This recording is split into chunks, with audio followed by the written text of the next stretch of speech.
ગુનેગાર કાયદાથી બચવા ભલે ગમે તેટલા વેશ બદલે કે રાજ્ય છોડી દે, પરંતુ પોલીસની ત્રીજી આંખથી બચી શકતો નથી. આ ઉક્તિને સાર્થક કરતા નવસારી લોકલ ક્રાઇમ બ્રાન્ચે એક મહત્વની કામગીરીમાં મુંબઈ નેશનલ ઇન્વેસ્ટિગેશન એજન્સીના ગંભીર ગુનામાં સંડોવાયેલા અને છેલ્લા 2 વર્ષથી નાસ્તા ફરતા આરોપીને છેક રાજસ્થાનના જાલોર મુકામેથી ઝડપી પાડ્યો છે. નવાઈની વાત એ છે કે આરોપી પોલીસથી બચવા ત્યાંના એક ફ્રૂટ માર્કેટમાં કલરકામ કરી રહ્યો હતો. એક સ્પેશિયલ ડ્રાઇવ અંતર્ગત નવસારી એલસીબી પીઆઈ વિજય જાડેજાએ પોતાની ટીમને અલોટ કરી હતી.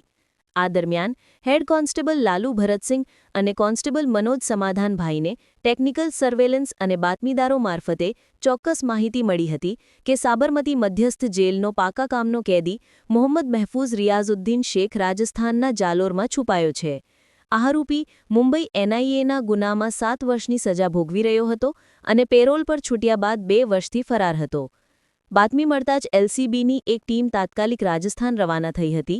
ટીમે જાલોર જિલ્લાના જીવાણા ફ્રૂટ માર્કેટમાં વોચ ગોઠવી હતી, જ્યાં આરોપી કલરકામ કરતો મળી આવતા તેને કોર્ડન કરી ઝડપી પાડ્યો હતો.